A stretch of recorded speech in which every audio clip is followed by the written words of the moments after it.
La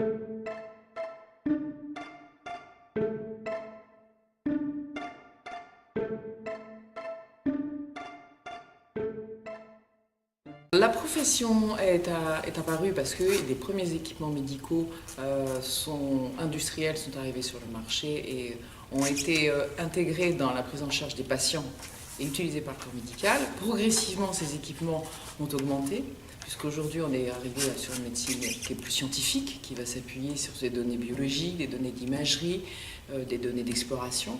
Donc on a besoin d'un équipement qui soit très important, d'où le fait que l'ingénieur biomédical aujourd'hui est un peu le centre de gravité dans le terme de politique d'achat, politique de programme d'équipement et puis bien sûr la mise en place de l'acquisition d'équipements. L'innovation est un produit qui est indispensable dans la prise en charge aujourd'hui des patients, mais qui est très structurant, qui peut être aussi très déstructurant s'il n'est pas anticipé. L'innovation, elle va changer les modèles de prise en charge des patients, elle peut changer du coup des configurations architecturales, des plateaux techniques vont être complètement transformés, elles vont changer aussi des stratégies financières, puisqu'on va avoir des modèles économiques plus ou moins complexes en fonction de l'équipement. Et donc de ce fait-là, on est obligé d'avoir une veille technologique très importante, très en amont, pour sensibiliser le corps médical, qui va s'approprier la technologie, qui va voir la pertinence de cette technologie, et derrière, en déduire une stratégie d'établissement, une politique aussi d'investissement avec la direction de l'établissement.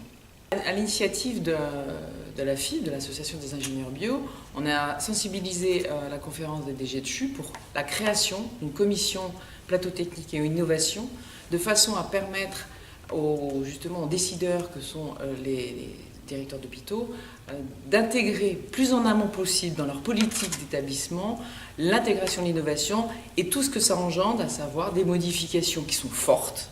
Donc cette commission a déjà fait des travaux.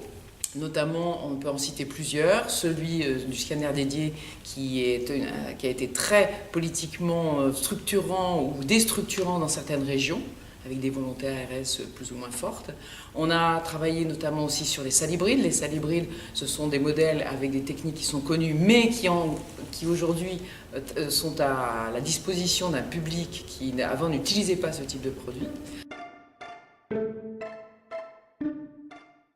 Alors cette année, le thème a été axé sur une pathologie qui est très importante en France, à savoir le cancer. Donc seront abordées lors de ces journées les innovations techniques ou les évolutions techniques qui existent en termes de diagnostic au niveau du cancer, de thérapeutique. On passera au niveau de l'imagerie notamment, au niveau de la biologie, puisqu'il y a des gros progrès, et que ce soit au niveau diagnostique et thérapeutique.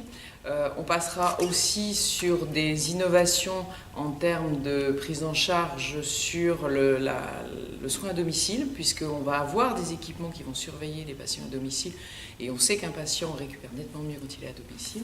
Donc on va avoir toutes ces thématiques-là, mais c'est vrai qu'un patient sur 3 aujourd'hui risque d'être atteint d'un cancer, donc c'est un point fort.